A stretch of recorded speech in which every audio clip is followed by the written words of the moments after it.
அனைவருக்கும் வணக்கம். என்னுடைய பெயர் ராஜேஷ். நான் சேலத்தில் வேலை செய்துட்டு இருக்கும்போது நான் என் நண்பரான கோபியின் வீட்டுக்கு அடிக்கடி செல்வேன். அவர் கொஞ்சம் வசதியாக இருந்தார். அவரும் அவருடைய மனைவியான ஜெயாவும் என்னுடன் சகஜமாக பழகுவார்கள். அவர் மனைவி கலகலப்பாக என்னுடன் பேசி அரட்டை அடிப்பாள். அவர் மனைவி பார்க்க ரொம்ப அழகாக இருப்பாங்க. அவங்களை பார்த்தா எந்த ஆம்பளையும் அவங்களை அனுபவிக்கணும் ஆசைப்படுவாங்க. அந்த அளவுக்கு அழகா இருப்பாங்க. ஆனால் நானும் நண்பனின் மனைவியாச்சு என்ற மரியாதை கருதி திருட்டுத்தனமாக அவங்களை ரசிப்பேன். ஏனென்றால் எனது நண்பர் இதனை பார்த்துவிட்டால் நட்பு கெட்டுவிடும் என்பதால் எனது பார்வையே முடிந்த அளவு அவரிடம் செல்லாமல் யூக்கியன் போல நடித்து வரவேண்டிய சூழலும் எனக்கு ஏற்பட்டது. இப்படி இருக்கும்போது திடீரென ஒரு நாள் அவர் புதிய கார் ஒன்றை வாங்கினார். நானும் யதார்த்தமாக அவர் நண்பராயிற்று என்று நானும் சரக்க பார்ட்டி கேட்டேன். அவரும் அதற்கு உடனடியாக சம்மதம் தெரிவித்தார். ஒரு நாள் குறித்து வீட்டுக்கு வா எனவும் என்னிடம் சொன்னார். நானும் வீட்டில் சரக்கு பார்ட்டியா? வேண்டாம் வேண்டாம். ஃப்ரீயாக இருக்காது. சங்கடமாக இருக்கும். வெளியே ஏதாவது ஒரு ஹோட்டலில் வைத்துக் கொள்ளலாம் என்று சொன்னேன். ஆனால் அதற்கு அவரும் மறுத்துவிட்டான். வீட்டில்தான் வைக்க வேண்டும் என்று சொல்லிவிட்டு அதற்கான ஒரு காரணத்தையும் சொன்னான். அதாவது ஒரு சமயம் அவர் மது அருந்திவிட்டு வீட்டுக்கு வரும்போது போலீஸ் பிடித்து ஒரு நாள் ஸ்டேஷன்லேயே வைத்து மறுநாள் காலையில்தான் அவரை ஃபைன் போட்டு வீட்டுக்கு அனுப்பினார்களாம். அதிலிருந்து அவரை வெளியே மது குடிக்க அவருடைய மனைவி அனுமதிப்பதே இல்லையாம். வாரம் ஒருமுறை அல்லது இருமுறை வீட்டிலேயே குடிக்க அவருடைய மனைவியே அனுமதித்தும் உள்ளாராம். எனவே சரக்கு பார்ட்டியை வீட்டிலேயே வைத்துக் கொள்ளலாம் என்றும் சொன்னார். உங்கள் வீட்டில் நீங்கள் குடிக்க உங்களுடைய மனைவி அனுமதிப்பார். ஆனால் நான் குடிக்க அனுமதிப்பாரா எனவும் நான் கேட்டேன். அதற்கு கோபியோ என் மனைவி ஒன்றும் தவறாக நினைக்க மாட்டாள். வர சனிக்கிழமை இரவு வீட்டுக்கு வா என்றும் சொன்னார். நானும் குறிப்பிட்ட அந்த சனிக்கிழமை இரவே அவருடைய வீட்டுக்கு போனேன். அவர் கூறியபடியே அவருடைய மனைவி என்னை பார்த்து வாங்க அண்ணா. கார் வாங்கியதற்கு பார்ட்டி கேட்டீங்களாமே வெட்டியாக எதற்கு வெளியே சென்று சாப்பிட வேண்டும்? காசுக்கும் கேடு உடம்புக்கும் கேடு. நான் இருக்கையில் நீங்கள் ஒன்றும் கவலைப்பட வேண்டாம். ஹோட்டலை விட அருமையாக நான் சமைப்பேன். இங்கேயே கொண்டாடுங்கள். நான் ஒன்றும் தப்பாக நினைக்கவும் மாட்டேன். எனக்கு எது செய்தாலும் பாதுகாப்பாக செய்ய வேண்டும்னு சொல்லி உள்ளே சமையல் அறைக்கு சென்று விட்டாள். அவள் கடைசியாக சொன்ன வார்த்தை எனக்கு குழப்பத்தை ஏற்படுத்தியது. நான் இருக்கையில் நீங்கள் ஒன்றும் கவலைப்பட வேண்டாம். அவர் எனக்கு எது செய்தாலும் பாதுகாப்பாக செய்ய வேண்டும் எனவும் கூறியது எனக்கு தவறான அர்த்தம் கொடுத்து என்னை கிழுகிழுப்படைய செய்தது.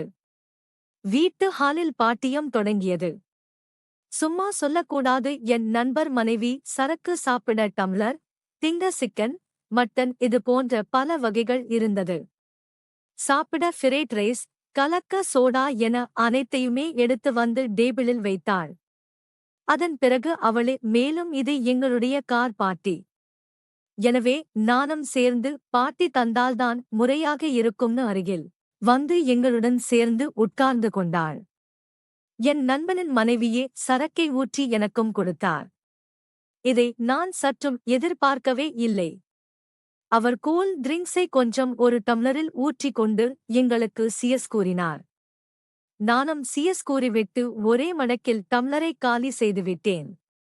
என் நண்பனின் மனைவி இதை பார்த்து அதிர்ச்சி அடைந்தார். ஏன் இவ்வளவு அவசரம்? அவசரம் வேண்டாம். மெல்ல மெல்ல சாப்பிடுங்க. இந்த இரவு முழுவதுமே உங்களுக்குதான். நன்றாக என்ஜாய் செய்து சாப்பிடுங்கன்னு சொல்ல நானும் என் நண்பரும் ஆளுக்கு 2 பேக் அடித்ததுமே என்னுடைய நண்பர் சொன்னார். எனக்கு இதுதான் பால் லிமிட். இதுக்கு மேல சாப்பிட்டா பிரச்சனை ஆகிவிடும்னு சொன்னாரு. உடனே நானும் சரி நண்பா எனக்கும் போதும்னு சொல்ல ஆனா என் நண்பரோ என்ன பார்ட்டி வேணும்னு கேட்டுட்டு இத்துடன் நிறுத்தி விட்டீர்களே இவ்வளவுதான் உங்களுடைய கெப்பாசிட்டியான்னு கேட்டார். சாச்சா அப்படி எல்லாம் இல்ல, இன்னும் நான் கொஞ்சம் சாப்பிடுவேன். கூடவே இன்னும் 2 3 பேக்கு கூட குடிப்பேன். ஆனா நான் வீட்டுக்கு போகணும்ல, போதே ஆகிட்டா, வண்டி ஓட்ட முடியாதுல்ல என்று நான் சொன்னேன். அதற்கு என்னுடைய நண்பரான கோபியோ, சும்மா சாப்பிடுங்க, இன்னைக்கு ஒரு நாளைக்கு வேணுமானால் இங்கேயே படுத்து தூங்குங்கன்னு சொன்னாரு. ஆனால் எனக்கோ வீட்டில் தங்கினால் இரவு இவளை ரகசியமாக பார்த்து ரசிக்கலாம் என்று ஒரு ஆசையும் ஏற்பட்டது.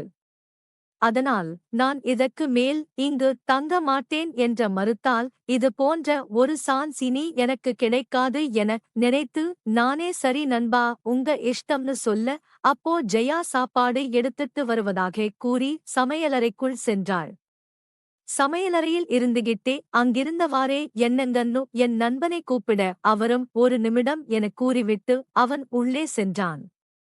அங்கு இருவரும் ஏதோ கசமுசா என பேசும் சத்தம் கேட்டது.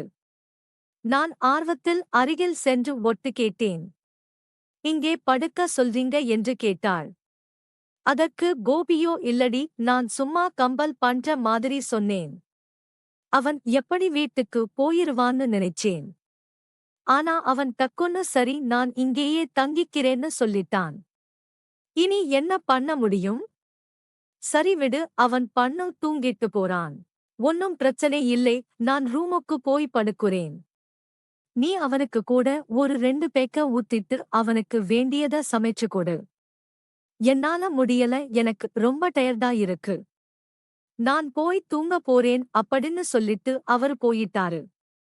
இதனால அவருடைய மனைவியான ஜெயா வேறு வழி இல்லாம அவங்க வந்து எனக்கு சரக்க ஊத்தி கொடுத்தாங்க. அதன் பிறகு எனக்கு தேவையானத சமைச்சியும் கொடுத்தாங்க. அப்போ சரக்கு அடிச்சிட்டு இருக்கும்போது எனக்கு திடீர்னு ஒரு யோசனை வந்துச்சு. நாமளும் போதை தலைக்கேறன மாதிரி பாத்ரூம் போறேன் அப்படின்னு சொல்லிட்டு தள்ளாடியே நடந்து போவோம். அவளும் எங்க நாம விழுந்துருவோமோ அப்படின்னு சொல்லிட்டு நம்மள கை தாங்கா பிடிப்பாங்க. அந்த சமயத்துல நாம அப்படியே சரிஞ்சி அவங்க மேல விழுந்துருவோம். அதுக்கப்புறம் பச்சக்குன்னு அவங்க உதட்டத்துல ஒரு முத்தத்தை கொடுப்போம். ஒருவேளை அவங்களுக்கு இதுல சுத்தமா விருப்பம் இல்லைன்னா கண்டிப்பா எதிர்ப்பு தெரிவிப்பாங்க. அப்போ தெரியாம போதையில இந்த மாதிரி பண்ணிட்டேன்னு சொல்லிட்டு நைசா மன்னிப்பு கேட்டு தப்பிச்சரலாம். இல்ல ஒருவேளை அவங்களுக்கு இதுல விருப்பம்னா இன்னைக்கு நைட் ஃபுல்லா அவங்கள அனுபவிக்கலாம் அப்படின்னு தோணுச்சு. அதனால நான் பாத்ரூம் போகணும் அப்படின்னு சொல்லிட்டு நைசா எழுந்து அப்படியே போதையில நடக்குற மாதிரியே நடந்தேன். ஐயையோ, எங்க நான் விழுந்துறணும் அப்படின்னு சொல்லிட்டு கோபியோட மனைவி வேகமா ஓடி வந்து ஜெயா என்ன பிடிச்சாங்க. அப்ப நான் போதையில சரிஞ்சு அப்படியே அவங்க மேல விழுந்தேன். நான் நினைச்ச மாதிரியே அவங்களுடைய நல்ல இறுக்கமா அவங்களை கட்டி பிடிச்சு பச்சக்குன்னு ஒரு முத்தமும் கொடுத்தேன். ஆனா என்ன நினைச்சாங்கன்னு தெரியல. எனக்கு அவங்க எந்தவிதமான எதிர்ப்பும் காட்டல. என்ன அவங்க திட்டவும் செய்யல. அப்பதான் எனக்கு ஒரு விஷயம் புரிஞ்சது. அவங்களுக்கு உடல் தேவை இருக்கு அப்படின்னு. என் நண்பனான கோபி தினமும் குடிச்சு தன்னுடைய உடம்பை கெடுத்துக்கிட்டு மனைவியை சந்தோஷமே படுத்தல. அவங்களுக்கும் உடல் தேவை இருக்குது அப்படிங்கறத நான் புரிஞ்சுக்கிட்டேன். அதன் பிறகு நாம போதையில தான் இருக்கிறோம். இப்ப என்ன செஞ்சாலும் ஏதாவது பிரச்சனை ஆனா கூட நான் போதையில தப்பா பண்ணிக்கிட்டேன் அப்படின்னு சொல்லி சமாளிச்சலாம் அப்படின்னு சொல்லிட்டு அடுத்த கட்டத்துக்கு நான் போனேன். அதுக்கும் அவங்க எந்தவிதமான எதிர்ப்பும் தெரிவிக்கல. அப்படியே கொஞ்சம் கொஞ்சமா அவங்களை நான் அனுபவிக்க ஆரம்பிச்சேன். அவருடைய கணவனும் போதையில ரூமுக்கு போய் தூங்கிட்டதால அவர் கணவன் கண்டிப்பா வரமாட்டார்னு அவங்களுக்கு தெரியும். அதனால கொஞ்ச நேரத்துல போதையில இருந்த எனக்கு அவங்க ஒத்துழைப்பு கொடுக்க ஆரம்பிச்சாங்க. அப்ப நாங்க 2 பேருமே சோபாவிலேயே நாங்க இருவரும் மாறி மாறி உல்லாசமாக இருந்தோம். ஜெயாவை பொறுத்தவரைக்கும் நான் போதையில தான் இப்படி பண்ணிக்கிட்டு இருக்கேன்னு நினைச்சிட்டு இருக்காங்க. ஆனா எனக்கோ போதையே இல்ல. அவங்க நானும் போதையில இருக்கற மாதிரி நடிச்சுக்கிட்டே அவங்கள அனுபவிச்சேன். விடியும் வரை நான் ஜெயா கூட பலமுறை உல்லாசமாக இருந்தேன். அவங்களும் நான் எத்தனை முறை உல்லாசமாக இருந்தாலும் எனக்கு ஒத்துழைப்பும் கொடுத்தாங்க. அதன் பிறகு நான் வீட்டுக்கு கிளம்பி வரும்போதுதான் அவங்க கிட்ட ஒரு விஷயத்தை சொன்னேன். நான் போதையில உங்களோட நான் உல்லாசமா இருக்கல. எனக்கு போதை எல்லாம் இல்லை, உங்களோட இருக்கணும்னு எனக்கு ஒரு ஆசை இருந்துச்சு. அதனால இந்த வாய்ப்பை நான் பயன்படுத்திக்கிட்டேன் அப்படின்னு சொன்னேன். இதை கேட்டதுமே அவங்க ஷாக் ஆனாங்க. அதன் பிறகு அவங்களும் எனக்கும் உங்களோட இருக்கணும்தான் ஆசை. ஏன்னா என் கணவன் என்னை வந்து திருப்திப்படுத்தவே இல்லை. நானும் உடல் பல நாட்களாக இந்த உடல் தேவைக்காக நான் இயங்கிக் கொண்டிருந்தேன். அதனாலதான் இந்த சந்தர்ப்பத்தையும் நானும் எனக்கு சாதகமாக பயன்படுத்திக்கிட்டேன் அப்படின்னு அவங்களும் வெளிப்படையாக உண்மையா பேசினாங்க. அதன் பிறகுதான் எங்களுடைய தகாதரவை தொட ஆரம்பிச்சது. அவருடைய கணவனான கோபி, அதாவது என் நண்பனான கோபி, எப்பெல்லாம் வீட்டுல இல்லையோ அப்பெல்லாம் எனக்கு போன் போட்டு என்னை வீட்டுக்கு கூப்பிட்டாங்க. அதிலும் குறிப்பாக சில நேரங்கள்ல பிசினஸ் விஷயமாக என்னுடைய நண்பனான கோபி வெளியூருக்கு செல்லுவான். அப்ப வரதுக்கு 2-3 நாட்கள் ஆகும். அந்த சமயங்கள் எல்லாம் சில நாட்கள் நானும் என் வீட்டுல எனக்கும் ஒரு வேலை இருக்கு அப்படின்னு சொல்லிட்டு இரவு முழுவதும் என் நண்பனுடைய வீட்டுல வந்து தங்கி அவளுடைய மனைவியான ஜெயாவோட உல்லாசம் அனுபவிக்கிறதே நானும் வழக்கமாக வச்சிருந்தேன். இப்படியே நாட்கள் சென்று கொண்டே இருந்துச்சு. ஒரு நாள் நானும் ஜெயாவும் வீட்ல உல்லாசம் அனுபவிச்சிட்டு இருந்தோம். உல்லாசத்துக்கு பிறகு ஜெயாவுக்கு திடீர்னு ஒரு பயம் வந்துச்சு. என்ன ஜெயா, முகமே சரி இல்லையே, ஏன் என்ன ஆச்சு என்று கேட்டேன். அதுக்கு ஜெயாவோ, இல்ல, நீங்களும் நானும் தினமும் உல்லாசமாக இருந்துட்டு வரோம். எனக்கு இப்படியே பழகி போச்சு. நீங்க இல்லாம என்னால ஒரு நாள் கூட இருக்க முடியல. இப்படி நம்ம 2 பேருக்குள்ள ஒரு தகாத உறவு இருக்கிற விஷயம் என் கணவனுக்கு தெரிஞ்சதுன்னா கண்டிப்பா அவரு நம்முடைய உறவுக்கு இடையூறை ஏற்படுத்துவாரு. உங்களை சந்திக்க கூடாதுன்னு சொல்லுவாரு. என்னையும் அடிச்சு சித்திரவதை பண்ணுவாரு. அப்படி என் கணவனுக்கு தெரியறதுக்கு முன்னாடியே நாம இதுக்கு ஒரு வழி பண்ணணும் அப்படின்னு சொன்னா. எனக்கு புரியலையே, நீ என்ன சொல்ல வர அப்படின்னு சொல்லி நான் கேட்டேன். இல்ல, என் கணவனுக்கு நம்ம விஷயம் தெரியறதுக்கு முன்னாடியே அவரை நம்ம கொலை செஞ்சிரணும் அப்படின்னு சொன்னான். இதை கேட்டு நானும் ஷாக் ஆனேன். ஏன் ஏன் அப்படி சொல்ற? ஆமா, என் கணவனுக்கு இந்த விஷயம் தெரிஞ்சு அதன் பிறகு நாம ஏதாவது ஒரு திட்டமிட்டு அவரை கொலை செஞ்சோம்னா நான் எனக்கும் கணவனுக்கும் அடிக்கடி பிரச்சனை வரும். நானும் அவரும் அடிக்கடி சண்டை போடுவோம். அதனால இந்த பிரச்சனையின் காரணமாகத்தான் நான் அவரை கொலை செஞ்சிட்டேன் அப்படின்னு பல பேருக்கு சந்தேகம் வரும். ஆனா இப்ப நம்ம விஷயம் என் கணவனுக்கே தெரியாது. அதனால நான் என்னுடைய விஷயம் அவர தெரியறதுக்கு முன்னாடியே அவரை நம்ம கொலை செஞ்சுட்டோம்னா யாருக்கும் என் மீது சந்தேகம் வராது. அப்படி சந்தேகம் வராம இருந்தா என்னுடைய கணவனுடைய பாடியவும் நம்ம ஈஸியா வந்து டிஸ்போஸ் பண்ணிரலாம்.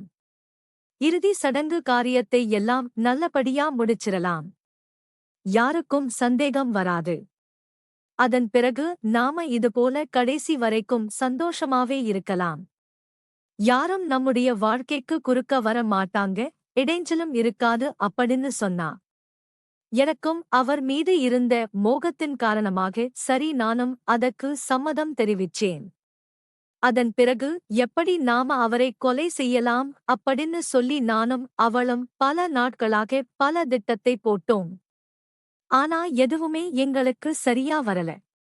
எப்படி கொலை செஞ்சாலும் நம்ம மாட்டிப்போமோ அப்படின்னு சொல்லி எங்களுக்குள்ள ஒரு பயம் இருந்துட்டே இருந்துச்சு. ஒரு நாள் எதிர்ச்சியாக திடீர்னு வெளியூருக்கு போன அவருடைய கணவர் திடீரென ஒரு விபத்துல மாட்டிக்கிட்டாரு.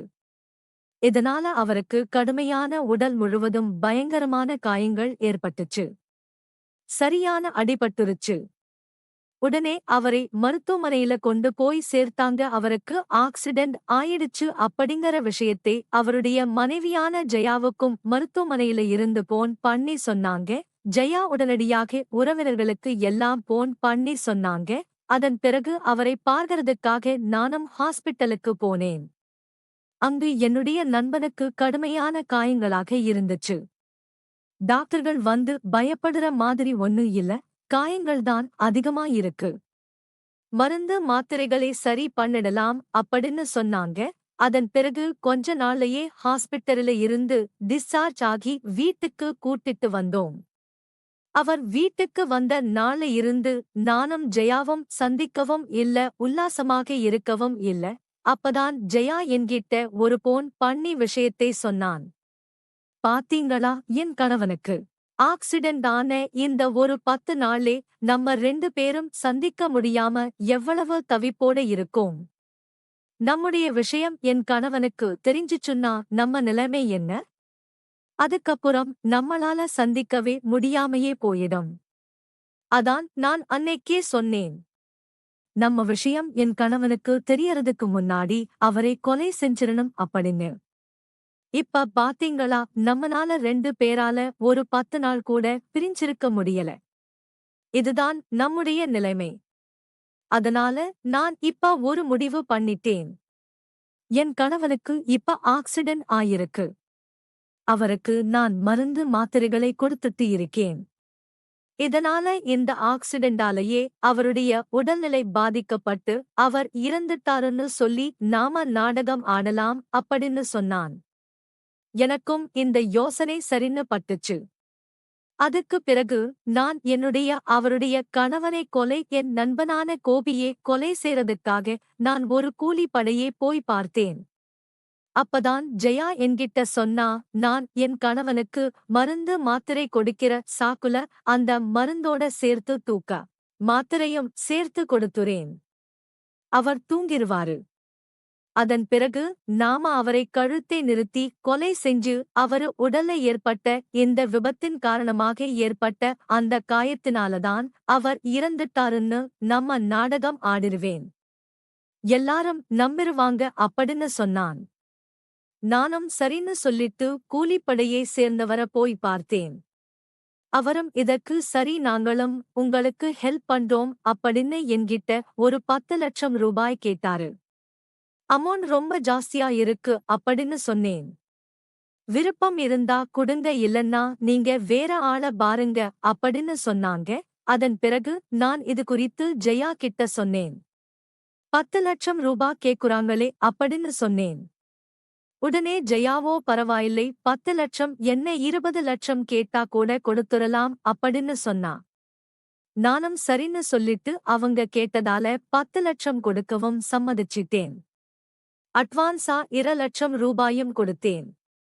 காரியத்தை நல்லபடியா முடிச்சீங்கன்னா உங்களுக்கு நீங்க பேசுன தொகையை நான் தந்துறேன் அப்படின்னு சொன்னேன். அவங்களும் அதற்கு ஒத்துக்கிட்டாங்க. அதன் பிறகு சம்பவம் தன்று ஜெயா அவருடைய கணவனுக்கு நைட்டு கொடுக்கக்கூடிய மாத்திரைகளோட சேர்ந்து கூடுதலாக 2 தூக்க மாத்திரைகளையும் சேர்த்து கொடுத்துட்டாங்க. அதை சாப்பிட்ட கோபியும் கொஞ்ச நேரத்திலேயே அசந்து தூங்கிட்டாரு. அதன் பிறகு ஜெயா எனக்கு போன் பண்ணி நான் சொன்ன மாதிரியே என் கணவனுக்கு தூக்க மாத்திரை கொடுத்துட்டேன். நீங்க வந்து அவருடைய கதையை முடிங்க அப்படின்னு சொன்னான். உடனே நானும் என்னுடைய கூலிப்படையைகளை அடைச்சிக்கிட்டு போனேன். அங்கு தூங்கிக் கொண்டிருந்த கோபியுடைய தலையில தலையணையை வைத்து அமுக்கி கொலை செஞ்சோம். அவர் இறந்துட்டாராங்க தெரியலையா அப்படின்னு சொல்லி 10வது வரைக்கு கழுத்துல கயிறு போட்டியும் இறுக்கியும் கொலை செஞ்சோம். அதன் பிறகு எதுவுமே தெரியாதது போல அங்கிருந்து நாங்க வந்துட்டோம். அதன் பிறகு மறுநாள் ஜெயா திட்டமிட்டது போலவே அவங்களும் தங்களுடைய நாடகத்தை அரங்கேற்றுனாங்க. என்னுடைய கணவன் திடீரென இறந்துட்டாரு. விபத்து ஏற்பட்டதின் காயத்தின் காரணமாகத்தான் அவர் பரிதாபமாக இறந்து போயிட்டார் அப்படின்னு சொல்லி அழுது புரண்டு நாடகம் ஆடினாங்க. அவர் இறந்துட்டாருங்கிற விஷயத்தை உறவினர்கள் கிட்டையும் கோபியுடைய அப்பா கிட்டையும் எல்லாருக்கிட்டையும் சொந்தம் பந்தங்க எல்லாட்டையும் சொன்னாங்க. எல்லாரும் பதறி அடிச்சுக்கிட்டு வீட்டுக்கு வந்தாங்க. கோபியுடைய நிலையை பார்த்த அவருடைய தந்தைக்கு பலத்த சந்தேகம் ஏற்பட்டுச்சு. காரணம், ஹாஸ்பிட்டல்ல டாக்டர் கிட்ட அவர் ஏற்கனவே பேசி இருந்தாரு. கொஞ்சல ஒரு 10-20 நாள் ரெஸ்ட் எடுத்தாலே சரியா இருந்துதான் டாக்டரே சொல்லி இருந்தாரு. அப்படி இருக்கும்போது இறந்து போற அளவுக்கு எந்தவிதமான பெரிய காயமும் இல்லையே. அப்படி இருக்கும்போது எப்படி என் மகன் இறந்தான் அப்படின்னு சொல்லி அவருக்கு சந்தேகம் ஏற்பட்டுச்சு. இதனால அவருடைய மருமகன் மீதுதான் அவருக்கு சந்தேகம் ஏற்பட்டுச்சு. காரணம் அவதான் அவளோட எப்பவுமே கூடவே இருந்தாங்க. வேற யாருமே இல்லை, அதனாலதான் மருமகன்தான் ஏதோ செஞ்சிட்டாளோ அப்படின்னு சொல்லி அவருக்கு சந்தேகம் வந்துச்சு. இதனால அவர் நேரா போலீஸ் ஸ்டேஷன்ல போய் புகாரும் கொடுத்துட்டாங்க. இத நானும் ஜெயாவும் எதிர்பார்க்கவே இல்லை. உடனே போலீசாரும் கோபியுடைய உடலை கைப்பற்றி பிரேத பரிசனம் செஞ்சாங்க. அப்பவே நாங்க முடிவு பண்ணிட்டோம், நாங்க மாட்டிக்கிட்டோம் அப்படின்னு சொல்லிட்டு. அதன் பிறகு பிரேத பசனை அறிக்கையும் வந்துச்சு. அதுல கழுத்து நெரிக்கப்பட்டும் மூச்சு முட்டப்பட்டும் அவர் கொலை செஞ்சதற்கும் அவருக்கு உணவுல தூக்க மாத்திரையை கலந்து கொடுத்திருப்பதும் உறுதியானது. இதை எடுத்து போலீசார் மர்ம வழக்கத்தை கொலை வழக்காக மாற்றி ஜெயாவிட விசாரணை செய்ய ஆரம்பிச்சாங்க. ஏற்கனவே பிரேத பசனை செய்றாங்க அப்படின்னு தெரிஞ்சதுமே ஜெயா நாம மாட்டிக்கிட்டோம் அப்படிங்கிறது அவளுக்கு தெரிஞ்சிருச்சு. அவராலையும் எங்கேயும் தப்பி தலைமறைவாகவும் முடியல. அதனால வேறு வழி இல்லாம ஜெயாவும் அனைத்து உண்மைகளையும் ஒத்துக்கிட்டாங்க. இதனாலதான் எங்க 2 பேருக்குள்ள இருந்த தகாத உறவு அனைவருக்கும் வெளியே தெரிஞ்சது. அதன் பிறகு அவரை கொலை செஞ்ச குற்றத்திற்காக என்னையும் போலீசார் கைது பண்ணாங்க. அதன் பிறகு நான் அளித்த வாக்கு மலத்தின் அடிப்படையில 10 லட்சம் ரூபாய் பணத்தை வாங்கி கொலை செஞ்ச கூலிப்படையை சேர்ந்த 2 பேரையும் கைது செஞ்சாங்க. இந்த சம்பவத்தால அந்த பகுதியில பெரும் பரபரப்பும் அதிர்ச்சியும் ஏற்பட்டது.